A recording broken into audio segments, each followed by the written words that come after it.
Hello everyone. I am with Divanshu Sharma today. So, he recently got selection in Australia for a PhD. He got fully funded PhD in University of Technology, Sydney. So, first of all, many congratulations, Divanshu, and thanks for connecting with us on YourPedia. Thank you very much, Rahul sir, and Hmm. thanks to your PDA team. And I would like to say hi to all the viewers. Yeah. And yes, Okay, so Divanshu, like this conversation, I want to record because many students want to go to Australia for fully funded PhD positions. So I will ask you some basic question which every student has when he's applying for this PhD. So I think I can start with your basic introduction. So can you please give your brief introduction to our viewers? so as you know, my name is Divanshu Sharma, and I am from Jaipur, Rajasthan. And I have done my BTech from VIT University, Vellore, in mechanical engineering. After that, I got a job in in manufacturing sector, bearings manufacturing company, and I did for a job for around 2 years there, and as an operations manager. After that, I gave GATE exam and I got MNIT Jaipur for MTech, and in MNIT Jaipur, like I did decided to do PhD in MTech. So that's it. Yeah. I've applied. Yes. So Divanshu, I think your selection was very mysterious. Like initially, I think you got rejection, then you got acceptance. Can you briefly tell like why you got rejection at very first place, then you got acceptance, how this happened? So I would like to start from when I applied. So I applied in around in the at the end of in the beginning of my last semester, like in January beginning only. I contacted the supervisor that is my future supervisor who will be. So I saw his LinkedIn post. So in which he told about the seats and all, and the like I was doing my master's, like I was studying on supply chain management, sustainable Okay. supply chain management. And the topics that he wrote were one of the topics that he wrote was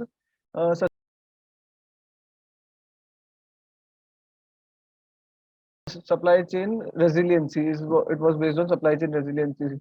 So I was interested in that, and the thing was that he was one of the known persons of the current supervisor of my MTech. So I got to know about him from my supervisor only, so from his LinkedIn profile. So I Mm-hmm. mailed him by CC. I CC'd my supervisor, current supervisor. And then sent him the mail, like cover letter, and showed my interest in the topic. So he replied me after 2 to 3 days. He replied me and he said, asked me to write a research proposal for Okay. the topic related to the topic. So the time was very limited Okay. because I applied at the very end. Like the last date for applying was 15th January, and I contacted him in around last December, like Okay. 10th of December. So his mail came in around 1st or 2nd January. Mm-hmm. So he gave me like time was very limited. So I tried to do it, and I did it by 10th, I think 9th or 10th. I again contacted him after writing the research proposal. So I took around 9 days, eight Okay. to 9 days to write the research proposal. Then I showed him. So he read the research proposal. So he gave the green light. Like he said that okay, go ahead and apply for the Okay. position. Okay. So then I applied for the position, but till 15th I applied, and then in between also we interacted. I interacted with my supervisor. Mm-hmm. So he was very positive about well, he was that he was ready to take me. But Okay. the thing was that there is a committee as well which Mm-hmm. selects the candidates. So he was like, he told me that I have gotten to like top 25 Okay. students. Okay. So, and there were around 12 or 13 positions in the university. Okay. So he said that now it's on the committee to select Mm-hmm. me. Mm-hmm. Mm-hmm. So he took my some of my research work that I had done. Like Okay. I didn't had any published papers at that time, but some one of my paper was like accepted in a conference, Okay. and one was like conditionally, like not conditionally, what we'll say, it was like in a revision phase of Okay. a journal. Okay. So there were two research papers that I wrote. So I sent him Mhm. those research papers. So he wanted to see if I can like write research papers and perform research. So Okay. maybe for that he asked for that.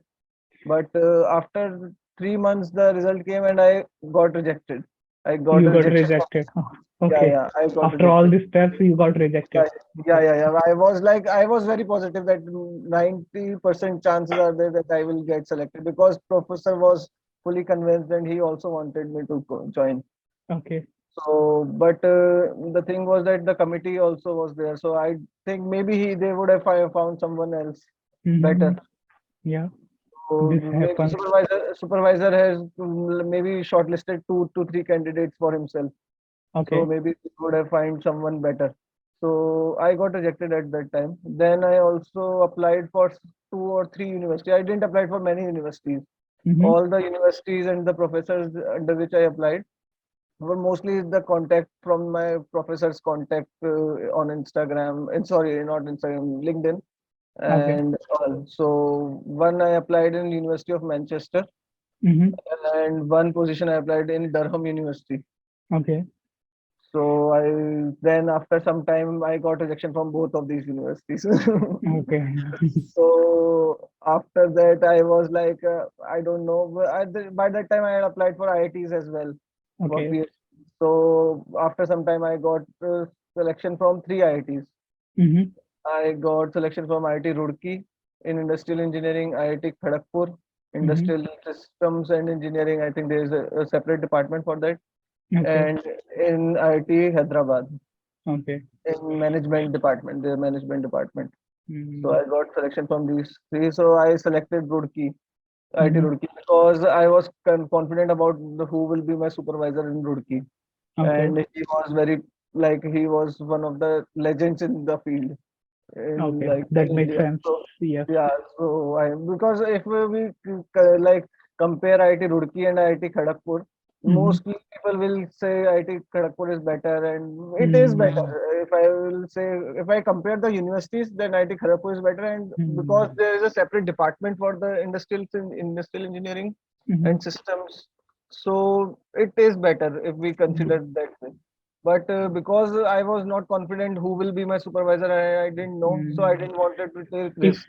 if you ask me, I would say like in PhD, college doesn't matter that much. Your Yeah, supervisor's yeah, yeah, reputation matters a yeah, lot. Yeah. yeah, yeah, yeah. So that's because of the supervisor only I selected Roorkee. Okay. So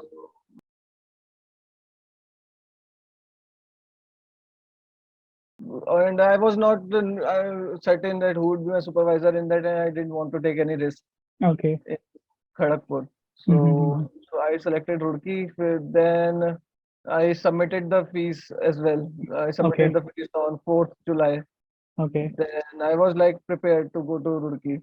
Mm-hmm. Then on 12th July, I got an email from UTS. Suddenly, out Yeah, of suddenly, nowhere. You out did of not nowhere.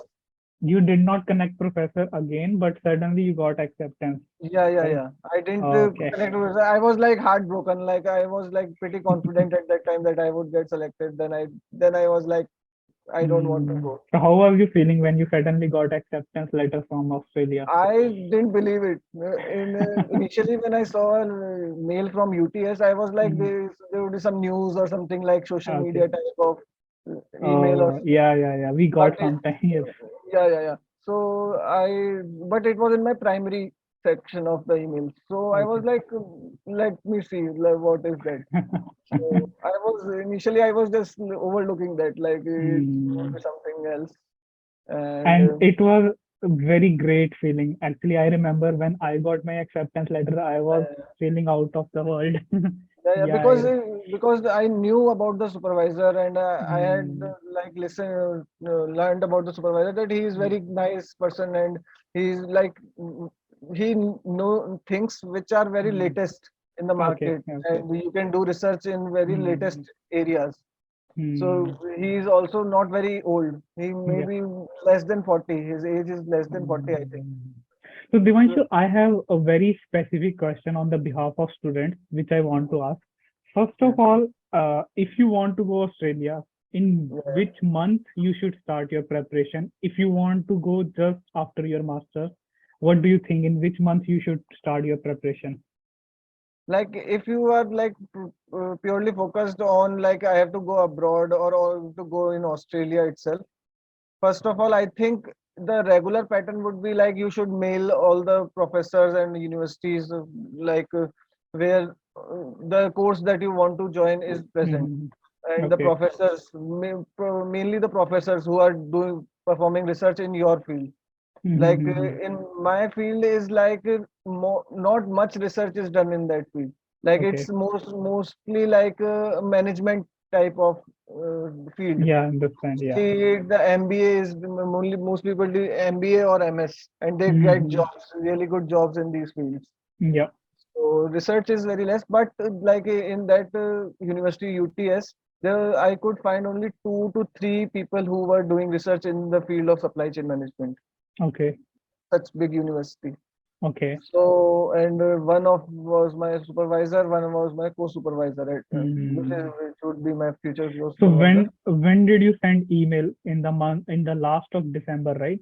Yeah, my supervisor posted the link on LinkedIn was on in beginning of December. His Okay. post was in beginning of December. And when did So you graduate from master? I just graduated like 2 days back. I gave my final thesis. Also, Uh, like when you are in fourth semester, yeah, you yeah, start sending email to the professors, yeah, and this yeah. I think process will take time, so you can start 6 months back, right? yeah, 6 months back. I think Okay. one should start because if like right now GRE is not very useful in many universities. The Mm-hmm. GRE is they are not considering much about GRE, especially Yeah. in PhD. Especially in PhD, in MS they are considering GRE, but in PhD the main focus is on your research work that you did Mm-hmm. and the like how much intent you show, and most probably the research work you like if you have some published articles or you have some Hmm. published So research work. that is my next question. So which exams you gave actually for your admission? I would say this. I wanted to give GRE, Okay. but I got to know that the professors that I was shortlisting and the universities they didn't need GRE for I their. think GR is not required in Australia, right? In Australia as well as in UK, I applied. So Yeah, they there yeah. also they didn't require GRE exam. Hmm. Okay, okay. So So you did not write GRE, yeah, but I started preparing for GRE, but I didn't write GRE. okay. So any other English proficiency exam you gave? English IELTS. proficiency exam also I didn't require Mm-hmm. because like in this university I wanted to I was like if some university requires me to give I will give the English proficiency exam because Okay. I was like I didn't fear from that, so I was like I Mm. will prepare for 15 days or a month and I will give the exam. Yeah, I also keep on telling students like sometimes GRE, IELTS, TOEFL, nothing is required. You can just Yeah. send email to professor. I think they check only your research background The and research background uh, and English for English they said that if you have some done some degree or some course in English yeah. then it's enough, you can show that proof Mm. and that would be enough in all the Okay. 3 universities. I Okay. didn't require IELTS as well. And my next question is if you specifically tell us like how much interviews you gave and what are the application process if you want to apply in Australia. If you briefly tell us about that, it would be good for students. So see, in Australia when I applied, there is no interview. There was no interview in this No university interview. at Oh, least. that's very No good. interview. Yeah. Yeah, yeah. They just saw my profile and the literature work and all, my CV, and they shortlisted from that only. Okay. And because my professor also, like the future supervisor, also recommended me. So Mhm. I don't know the other students had to face the interview or not, but I didn't face any interview. But in other universities, like in the University of Manchester and all, they said that if you like uh, pass in the first Mhm. round, then there would be a interview. So I But didn't pass the first round. So did you had interaction with your supervisor in Australia before you get the selection? yeah, yeah, I interacted with him 2 to 3 times before that, Okay. So I before the think this is same for every university. In US also this is a trend. If you write email to some professor, they will set up a Zoom meeting with you and they yeah, will interact with you, how you are as a person, what was your background, just I mean basic interview they had. yeah, And after that they recommend you to the graduate committee. I think this is the step. And what documents you submitted actually? One is I think CV you are mentioning, and yeah, yeah. what else? CV I submitted, research proposal I submitted. Hmm. Then I submitted my Transcripts.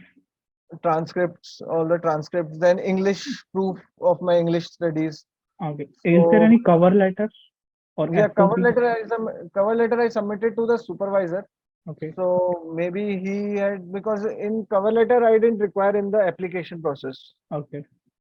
Okay. and neither CV, neither sorry, CV was required, nor the SOP Okay. was not SOP is required. not it. SOP was required in the US UK universities that I Okay. applied. So SOP was required there. And my next question is like when you had interview with professor, what specifically he asked you in interview? He mostly asked about like in which field you are working and why do you want to join this field, Okay. and he asked me if you have written some research work and all, on what you did research and Hmm. what are the skills that you have. Okay. So like that, what are the like softwares and all, if you know coding and Okay. all. So he asked And me when that. you get this offer letter, do you get scholarship also with it? Scholarship letter. I got the scholarship letter from there, like how much I will get the scholarship How and much all. you are getting? So I am getting around like if we say yearly, it's around 28,000 700 something like And it is it's monthly exactly around 2400, right?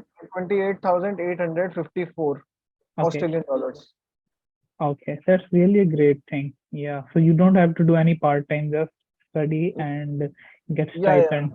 This is a You very can good do thing. part-time job. Yeah, yeah. You can do part-time jobs, but if you are like you just need to live and like normal life, it's more than enough. I interacted with one of his students as well, who is presently Mm, doing his PhD there. mm, So I interacted with him. So he said it's more than enough if you just like mm. live normal life. And last thing, Devanshu, I want to ask you, since you go through this process, what do you think which is the most important thing during this PhD selection? Is it your test score? Is it your CGPA or shortlisting the professor? What is the most important step? What do you think? I would say two things are Hmm. important. One, I think you should know about your supervisor, because Hmm. I think PhD is like a commitment. Hmm. Like when you do PhD, you are with your supervisor for 3 years, connected with Yeah, your supervisor for 3 years. So especially because most probably I don't know about like foreign universities how it works, but in at least in India, it's a very close relationship with your supervisor. So correct. if you are not comfortable with the supervisor, then it would be really difficult to complete your PhD even. Yeah, that's true. And so one is that, and second one is the research work that you do. Like if you know from the beginning of your masters that you are going to go for PhD, then I think you should Mm. focus on the research as soon as possible. You should start Mm. focusing on the research that. I think this is a takeaway for every student. If you have some research background, first of all, do your master's very rigorously. I think you should get experience on some research topic. Then find a Yeah, professor related to that and yeah, try to send emails. And that is the most important thing. I keep on telling students this thing. Some people think GR is the most important, IELTS is the most important, but it is not. I think it's the connection with supervisor. You have to find supervisor. Yeah. yeah. And what about after studies? Like, is it easy to get I mean citizenship in Australia after PhD? What do you think? I haven't. You didn't I explore haven't. that after. Yeah, I haven't Yeah. explored that yet. But Okay. maybe in Yeah. future I will. So all the best, Divanshu, for your future endeavors. I think you have to now apply for visa, right? Yeah, yeah, yeah. This will take some time, but Yeah, yeah. Around two on months. the Yeah, on the behalf of YourPedia, we wish you a very best of luck and keep in contact with us. And if some student needs your help, I will connect with you in future. Yeah, yeah, sure, sure.